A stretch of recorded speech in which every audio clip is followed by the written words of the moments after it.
What's good about fear is it tells us that it matters to us. We're not afraid of things that don't matter.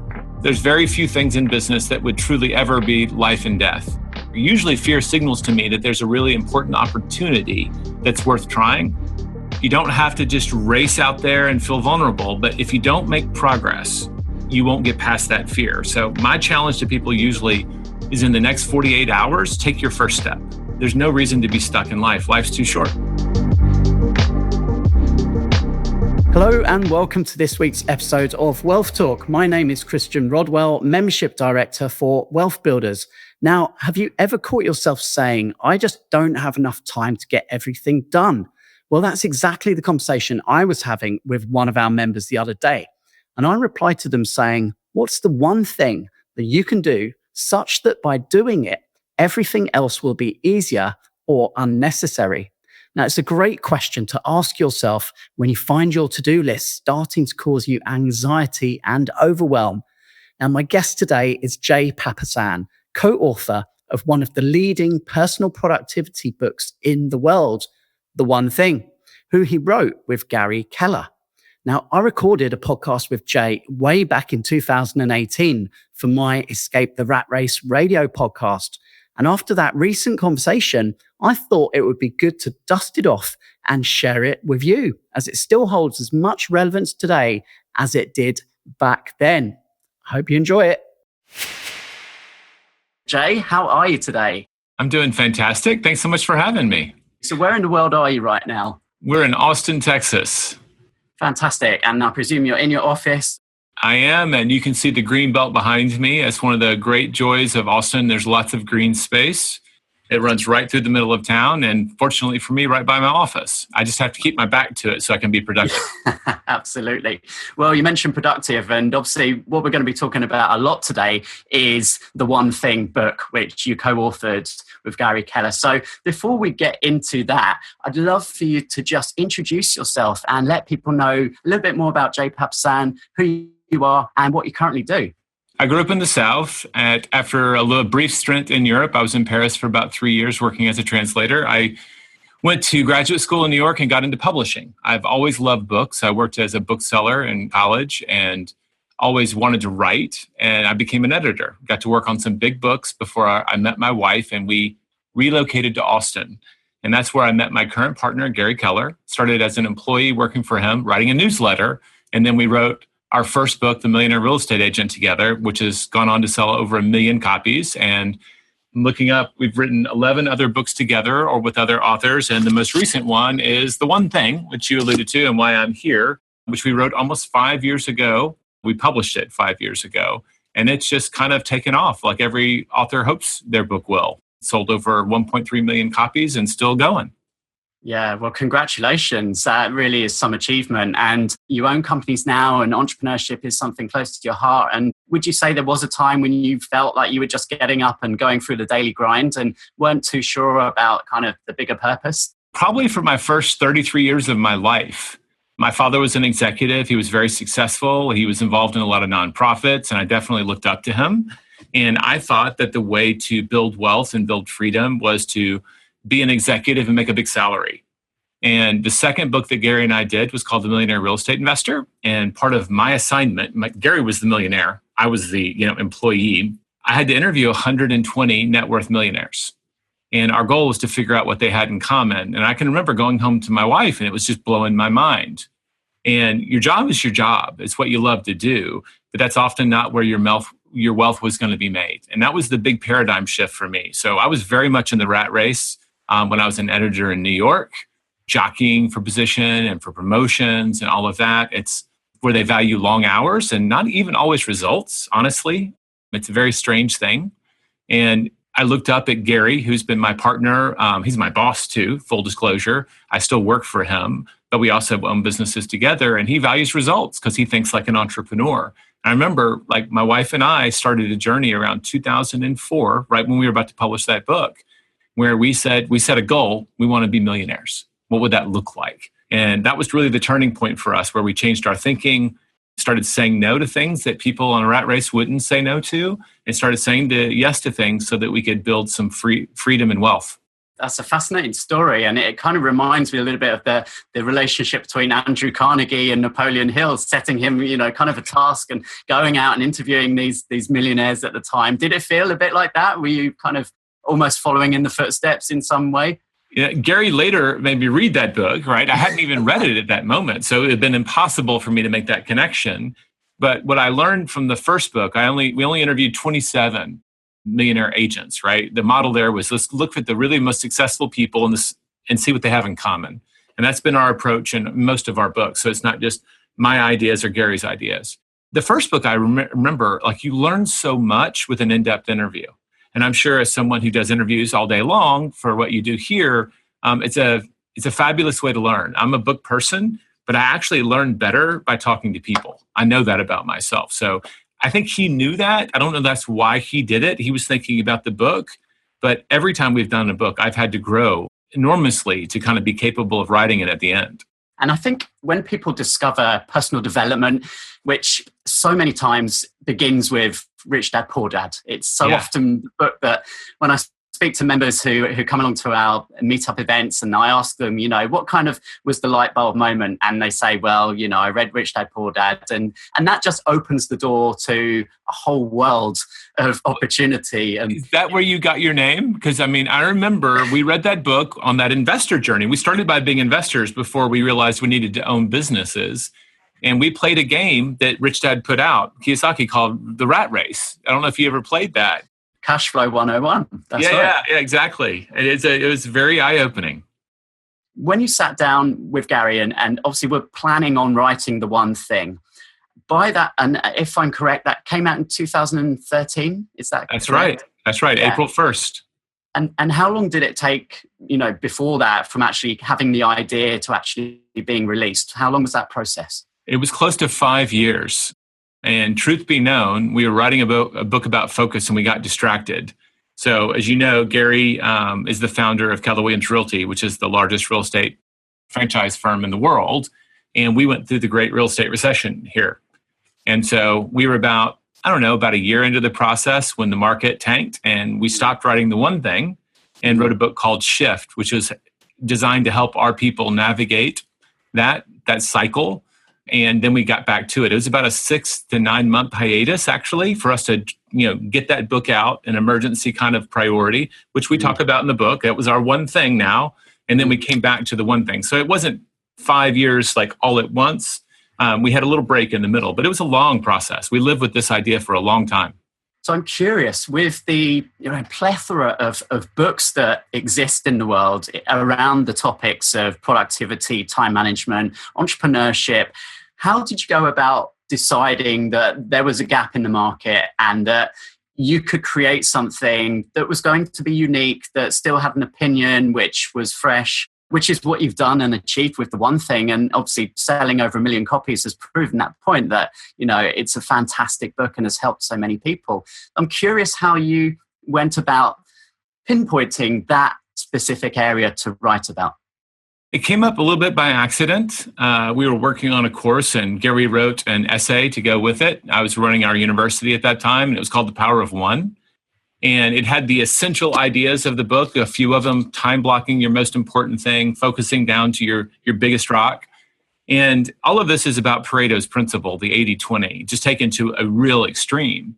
But when I read that, I came back in the office and I said, Gary, this is a book. And he goes, I thought that too. And as someone who's been in publishing now for over 20 years, he felt uniquely capable of writing it. It's one thing to see productivity and analyze it like a scholar, but everything he's built has been very much on the principles in this book. We definitely expanded on those ideas through our research and our interviews. But the core idea, I just think that Gary's superpower has always been not so much even productivity. He's able to correctly identify the priority and he'll just give it more time and resources than anyone else. And that means you say no to stuff, and he's really good at saying no because he said yes to something that's more important. And he has that clarity. And so breaking that down into pragmatic skills for other people was the journey. Like, he's practiced that muscle. If you've ever worked with someone who's really, really good at what they do, they have that shortcut thinking, right? They don't even know how they got to the answer so fast. So a little bit of it was dissecting his process and then comparing that to the research and then building it into a process that other people could follow. So let's hear a little bit about that process then, because I'm sure so many of our listeners have read The One Thing, but there's always going to be some people who've not had the privilege of coming across this book yet. So for those people listening right now, Gary, and many of our Escape the Rat Race members are juggling a 9-to-5 job with starting a business. So they're coming home in the evenings, finishing dinner, putting the kids to bed, and maybe trying to grab an hour or two in the evenings, and then at weekends where they can as well. So time is obviously really of the premium. And there's so many strategies within The One Thing to help people to prioritize. So would you mind summarizing the methodology behind The One Thing? So the simplest I can put it, right, we'll revisit the 80-20 principle, right, of all the things that you could do. There's really only a handful that we really should be doing. And a lot of things masquerade as priorities, but they're really just things that are urgent or things that other people have told you to do, especially as an entrepreneur. You have to wear a million hats. So it's very confusing. And frankly, when we were writing the book, that's who we were thinking of, because that's our core audience is entrepreneurs. And so the Pareto's principle says, right, you look at all the things that you could do, and in everything in life, the minority of what we do gets us the majority of our results. And 80-20 don't always show up. I just pulled some stats. I think 10% of the real estate agents in the US sell 70% of the property, right? So it's not perfect, but you look up and you go, wow, there's just a handful here that matter more. And the whole idea of the book is if you had 25 things on your to-do list this week, Chris, and you took 20% of that, and then you took 20% of that, right? You keep taking what's the core here, what's the most important, what's the real priority. Eventually, you always get to what number? One. And so if you can start your day, your week, your month, whatever the time frame you're looking at, by giving all of your energy, zeroing out as many distractions as you can to that one priority, even if you're not perfectly productive all day. I'm not a robot, neither is Gary, right? We get distracted, but we try to launch our day with that primary cause. That is how really great things happen in the world. And the longer you can sustain that over time, even if it's small amounts of times per day, you can make great things happen. And if you get stronger at that, you can do it for longer. When I first started writing, I'd be lucky to do a page a day. But if you keep doing it year after year, you can settle down for a couple of hours and you look up and there's 4 pages, not 1, right? And you get more productive in the time that you give it. So it all adds up and it creates a geometric kind of equation where it feels like nothing's happening. And then you look up and things are happening a lot faster than you expected. But the challenge here is not identifying, which a lot of people, I feel, the focusing question, what's the one thing I can do such that by doing it, everything else is easier than necessary?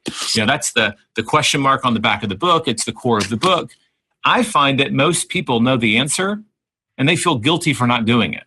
What they can't navigate is actually putting it on their calendars, like actually executing and saying no to all the distractions. So that's really where the battle is fought. But that's the core idea, identifying that the thing that's going to drive you fastest and farthest. And I'll tell you, in almost every business, it's lead generation, right? Whoever has the most clients wins. You can say no to the bad ones. You can cherry pick the good ones. There's so many options you have, but it doesn't matter how good you are at what you do. If you don't have any customers, you're going out of business, right? It almost always comes back to that. So focusing on your core thing, right, just gives you all of the advantages. And over time in business, it'll allow you to pay for other people to do that other stuff. Identifying it, I don't think is the issue. I think it's saying no to the other stuff. And entrepreneurs are uniquely challenged, right, with the shiny object syndrome would be the best way to put it.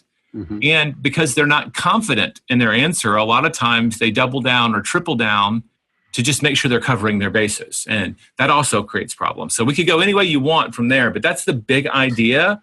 And it's funny, you look at we have like 2,400 reviews on Amazon.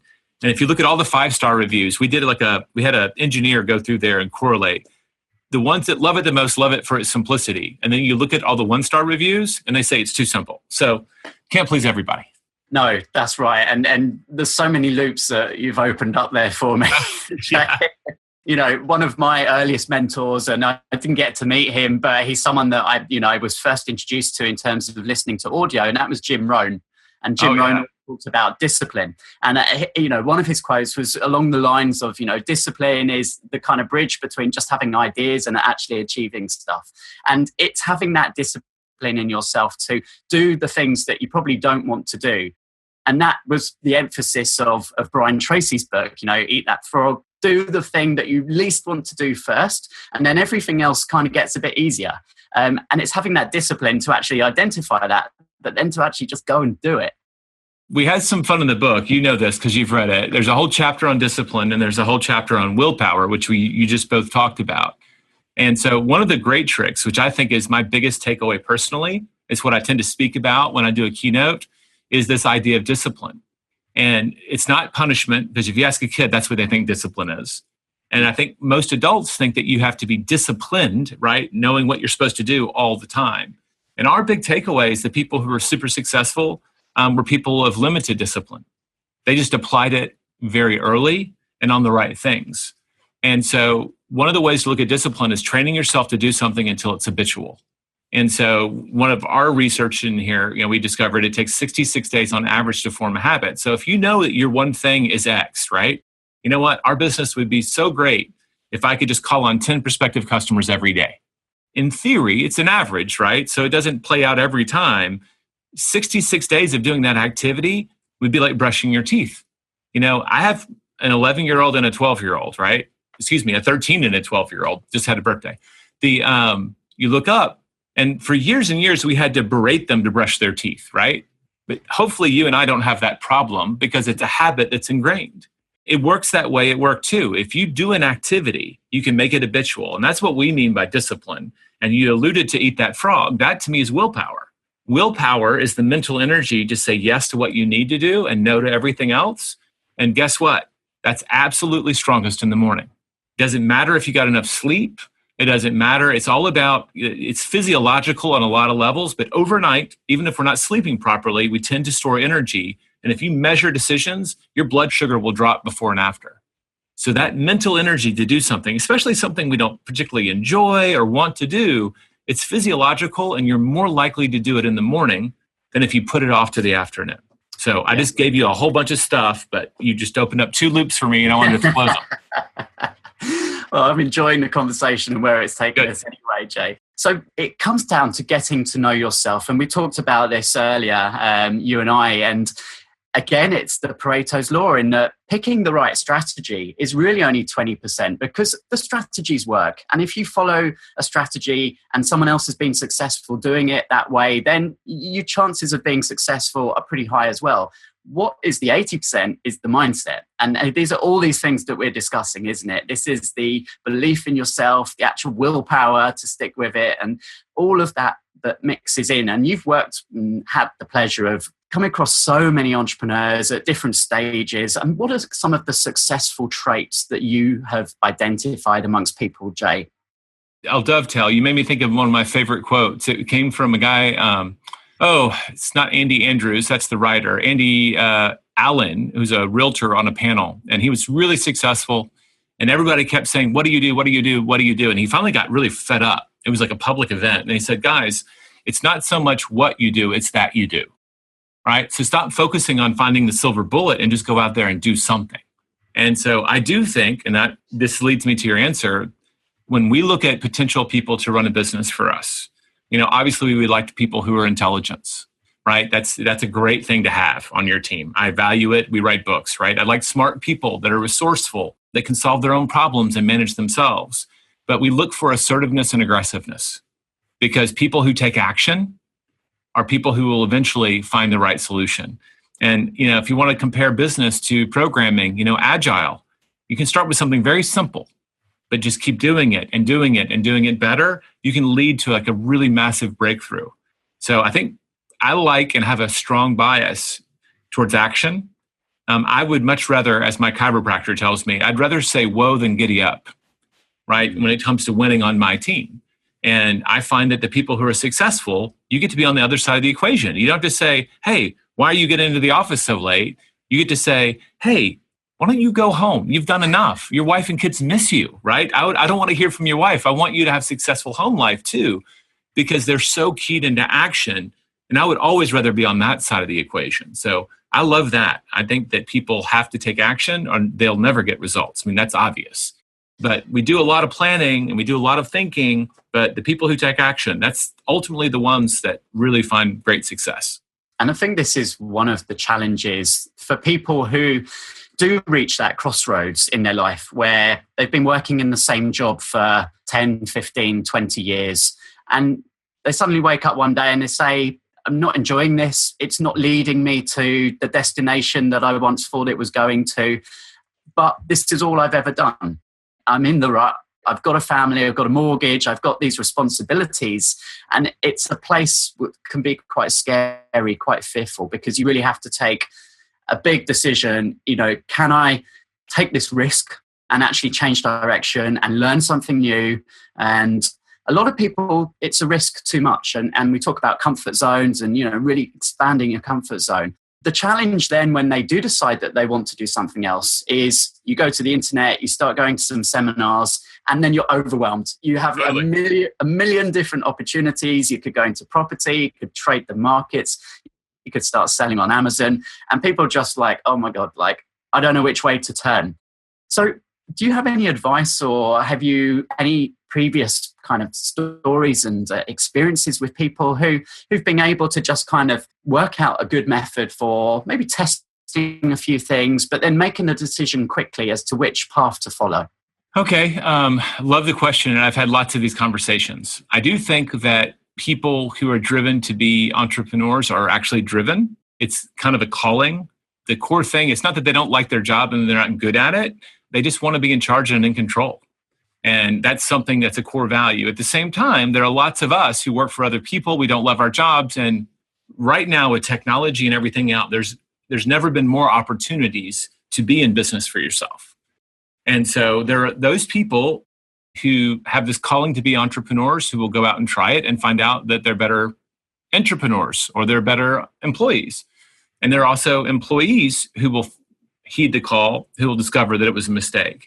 So I just want to acknowledge that. It's that being an entrepreneur isn't for everyone, and that's okay. I'm still an employee. And I'm just going to say, Gary says it all the time. He's been a realtor his whole life, and he will have realtor on his headstone. But that doesn't mean that his wealth can't be deployed in other areas. So I always think that you don't have to suddenly transform into a CEO to be a business owner. So I think that's a false choice that a lot of people are staring at. Oh, I don't like my job. I want to have my own business. Well, the harder path sometimes, right, but it actually might be more successful, would be to partner with someone who's naturally going to do those things, but you can provide the vision or the finance for it. Because let's say you don't love your job, but you're really good at it. That's all you've ever done. Well, why don't you take that money and instead of spending it on cars and other stuff and entertainment, start socking it away to build a business on the side. And it doesn't even have to be your job. It just requires more capital to do. So I've done that numerous times myself. And it works, but it requires discipline because the number one thing you have to do is live on less than you earn, which we know is challenging.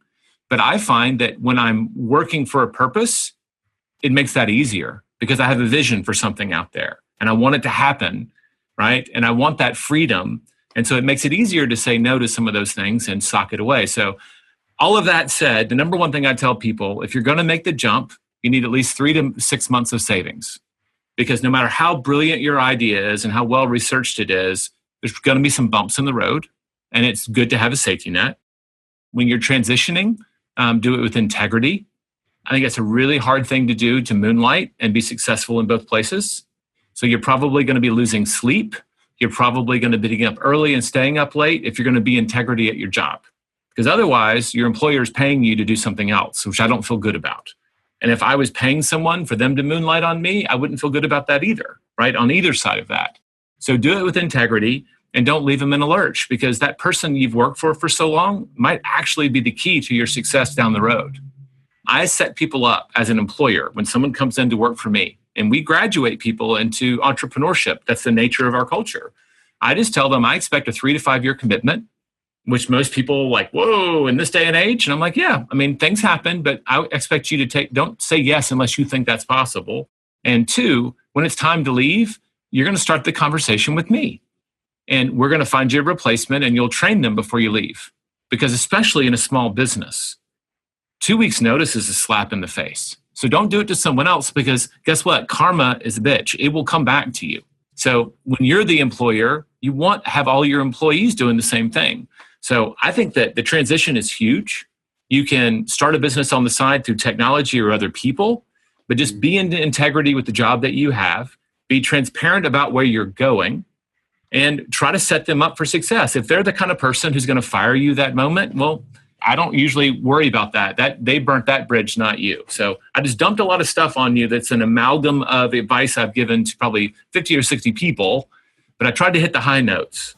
So many people, they have a great idea. All entrepreneurs have these ideas which they think are the best idea in the world. No one else has ever had this idea, and then go out and literally try and put it together and build it from scratch. And it makes so much more sense to actually identify who is out there in the market already doing what you'd love to do, already with the kind of business, with the customers. They've made the mistakes, they've built the products, they've tested it. Why not associate and kind of piggyback on their momentum? See where you can add value to them, learn from them, potentially partner with them. And that's such an easier way into entrepreneurship, and really shortcut your journey. We teach a class called Empire Builders on how to start your business. And it came from Gary's reflection on what did he do right and what would he do differently in building our company. And the first step is always research the opportunity.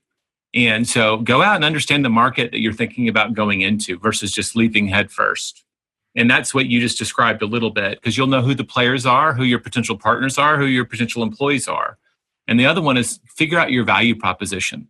You want to jump into a niche, no matter how small, where you have at least a chance of being number one, right? Instead of just picking up what's left over from the other competitors. So I think everything else that you said, I would add those two steps. I think when people do the preparation, like I said, it doesn't take a year. You can do all of this in 3 months or less. You can get really smart. You can identify an area that you could dive into. You can be saving up all the while. And I'll hit that again. Starting a new business, whether it's on the side or just you're jumping out, having that reserves allows you to focus on bringing value to your customers instead of seeing them as your next paycheck or your next rent check or your next mortgage payment. And the moment you turn your customers into cash, they're going to go away. It's really, really hard to sustain that. And in our industry, we call it commission breath. We've all met those salespeople. We've all met those people who see us just as a customer, not as a client. But if you can focus on bringing value, you have the best chance of success. It's funny because I was having a conversation with my own mentor earlier on today, and he said to me, Chris, there's two people out there, two typical types, and there's those that try and get everything they can out of a situation, and those who try and give as much as they can. This comes down to personality types and obviously the way you're wired, but you do have to serve, and you don't have a business. You don't have a. Can I jump in? No, I just think that I do think that is how you're wired, but it's also something that can be taught and learned. I love that your mentor's telling you this. I don't think he told you that because you need to give more, because you're giving it right now. So I don't want to imply that at all. But I want to believe that no matter how my kids came out of the womb, that can be taught. And I think that we can teach as mentors to people that same skill. There's a great book called Give and Take by Adam Grant. Are you familiar with it? I'm not, no. It's definitely one to recommend. But basically, he's a very famous psychologist, best-selling author. And he talks about there's givers, takers, and matchers in this world. And we all can be each of them at different points. But in general, they were looking at compensation. And matchers and takers were at the top, not givers. And that really demoralized him. And so they kept churning the data. And then they found a very small percentile, like 0.5% at the very top, that was completely populated by givers. And he said that there's two kinds of givers. There's the ones at the bottom and the ones at the top. And the people who give strategically, right? They say yes and they help strategically, always rise to the top. And they lead with that. But they also don't allow themselves to get walked on or taken advantage of or all their time wasted. And so that's a great book when you want to just dive into giving, because I believe in strategic giving and bringing value. I mean, I'd always rather have those people on my team than the alternative. Cool. No, that's awesome. So I'm definitely going to share that book in the show notes so that everyone can just easily go and check that book out. So Jay, let's take a little swing in a different direction now. And, Sure. And are you up for a little bit of fun? Oh, yeah. Yeah. Okay. Fire away. That's the word, because we're going to have the quick fire round now. And we haven't done this for a little while. So I thought, let's bring this one back in. And I'd love to just ask you some quick fire questions, Jay, and get your quick response. So first one is daily discipline. So what's the one habit or activity that keeps you focused and on the path every day? I have this with me in my journal every day. It's my annual, monthly, and weekly goals. And I look at these and I look at my calendar and I expect them to be aligned. So this is not everything I have to do. There's only 4 things for this week, but I expect all 4 of those things to be on my calendar. And if there's not enough time for them, I'm canceling things. So that daily discipline for me is always checking in with my goals and then looking at my time, right? Where we spend our time and invest it is where we get our results. And so that's one of our fundamental practices. So every day, that's how I launch it. What are my goals? What does my calendar look like? Do they match up? Great. All right, I'm off to the races. My calendar is now my boss, and I just follow it. I love it. Well, if people listening take one thing from today's interview, then that is it for sure. So the second question, rejection recall. So every entrepreneur has experienced bumps in their journey. Can you recall the biggest rejection or low point in your business life, Jay? And how did you bounce back from that? Most of my low points have been around picking the wrong person, right? Having the wrong person in my business. And so the rejection came when they left on some level. And it's really complicated. Most of the time when people say no to me or to our services, within a week or 2, I'm thankful. Like, what was I thinking anyway? I didn't have time for that. We preach saying no. So my first instinct is say when someone rejects us is try to be a big person and just say, thanks for giving me my time back. Because I almost always look up and when I've got a yes, I now have the struggle of figuring out how to comply with it. But the biggest ones have all been around people. I'll just tell you that. It's always been about people. If someone I really thought was talent leaves, there's the happiness if they're going on their journey, but they can leave big gaps. So the biggest rejections always are personal ones for me, even when I'm doing my best to be a professional. Next one up is Enter the Mentor. So you've had the privilege of co-authoring so many amazing books and just being in such an inspiring world and surroundings. We wouldn't be here if it wasn't for our mentors. And who would be your key mentor that springs to mind, Jay? And also, what would be your advice for our listeners in finding the right mentor for them? Well, obviously, my partner is also my mentor. Like he wears all 3 hats depending on how I approach him. He's taught me a lot about it as well. I have mentors in publishing. I have mentors in finance. I have mentors in the physical space. When I think about mentorship, and people now come to me because I've been co-authoring these books, I think that the key is to identify where is an area that I truly value growing in, that would really serve me and my family and the world, right? This is an area that's worth investing in, not just, oh, so-and-so is a really good juggler. I'm going to go study under him. Like, well, juggling has nothing to do with my life. It would be cool, sure. So it's important, first off, because you're going to ask for someone's time. Bring value to them day one. I think the phraseology for me would be, what would I do to have to earn the right to take you to coffee? So you're asking a question that there is no reasonable reason to say no, right? Because you're asking to earn the right. And it might be that, great, read this book. I've done that to people and I've had it done to me. If you'll read this book, I'll meet with you.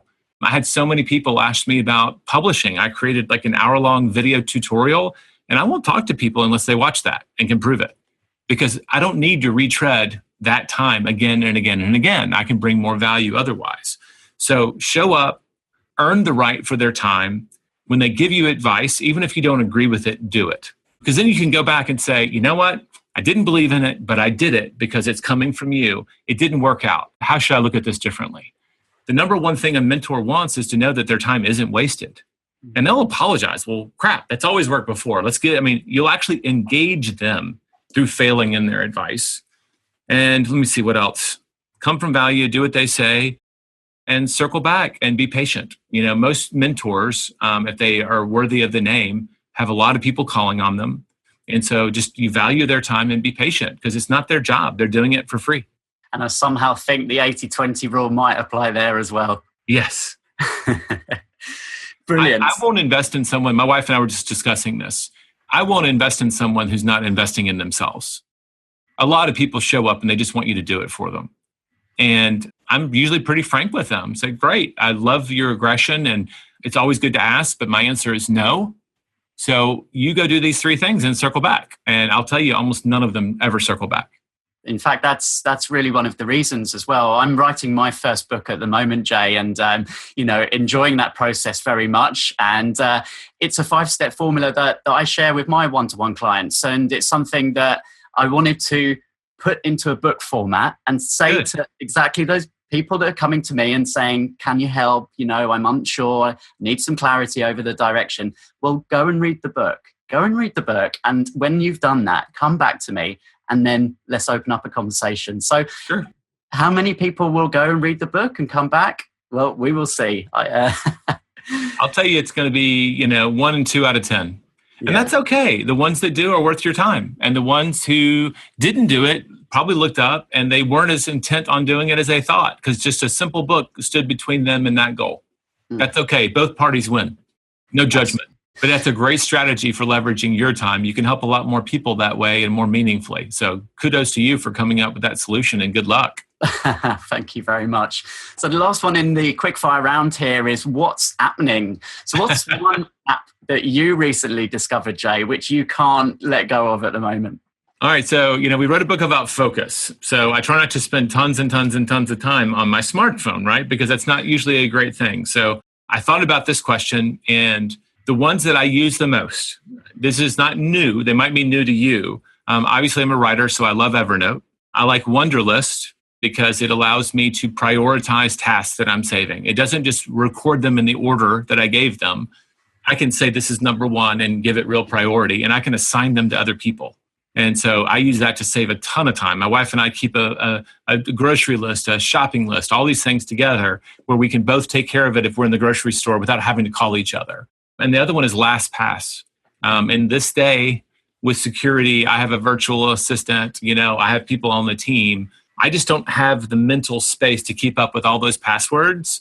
And so this allows me not to cheat by having the same password for all of those sites. So those are the 3 that I use the most and I feel like have saved me the most time: Evernote, Wunderlist, and LastPass. Thank you so much for that, Jay. Well, Jay, it's been a real pleasure speaking with you. We're nearly at the end of our time together today, but I'd just love to get your final thoughts for anyone listening right now who maybe is kind of stuck on the motorway, in the traffic jam, on their way to the office, or maybe on their way home, and they just feel like they're going through the motions, and maybe fear is holding them back from taking that next step or doing that one thing that they know they've got inside them that they've been thinking about for so long. What would be your parting words of advice for those people? What's good about fear is it tells us that it matters to us, right? So we're not afraid of things that don't matter. There's very few things in business that would truly ever be life and death. And if there's one thing, this goes all the way back to 2004 in those interviews. I remember an immigrant who had come over and become a millionaire, like with $1 in his pocket. He said something in broken English. He said, "Money lies on the other side of fear." And I just have changed that to opportunity lies on the other side of fear. Usually fear signals to me that there's a really important opportunity that's worth trying. And if you think about your life, most of the times we've been most afraid, even like learning to ride a bike. I mean, I just had to, 6 years ago or whatever, I was teaching my kids and they were terrified of falling down and hurting themselves, right? Usually when you get to the other side, you look back and you go, what was I so scared about? Just take one step. And then take one step. You don't have to just race out there and feel vulnerable. But if you don't make progress, you won't get past that fear. So my challenge to people usually is in the next 48 hours, take your first step. So you've got tonight and you got tomorrow, but then your time's up. Bring urgency to it. You don't have to do everything, but take one positive step in that direction and then give yourself 24 hours to take another step and then another step. And that's usually how progress happens, actually, just a little step every day. And that's a lot less fearful. And there's no reason to be stuck in life. Life's too short. Indeed. And having good support network and like-minded people around you is going to help that as well.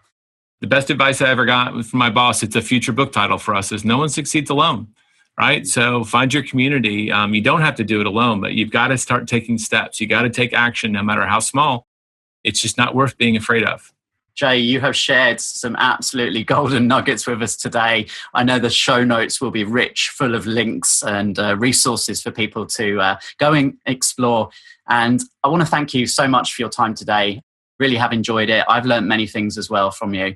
And for anyone that would like to connect with you and follow you online, where are the places where they can go and do that? If they just go to theonething.com, we've got all of our resources there. They can find out more about us and our community and everything that we have going. We have a podcast. But my name, Jay Papasan, is very Googleable. There's not many of us in the world. I manage my own social profile, so feel free to reach out. I only block time for those every so often, but it's always me that's on the other end. We hope you enjoyed today's episode. Don't forget that we are constantly updating our resources inside the Wealth Builders membership site to help you create, build, and protect your wealth. Head over to wealthbuilders.co.uk/membership right now for free access. That's wealthbuilders.co.uk/membership.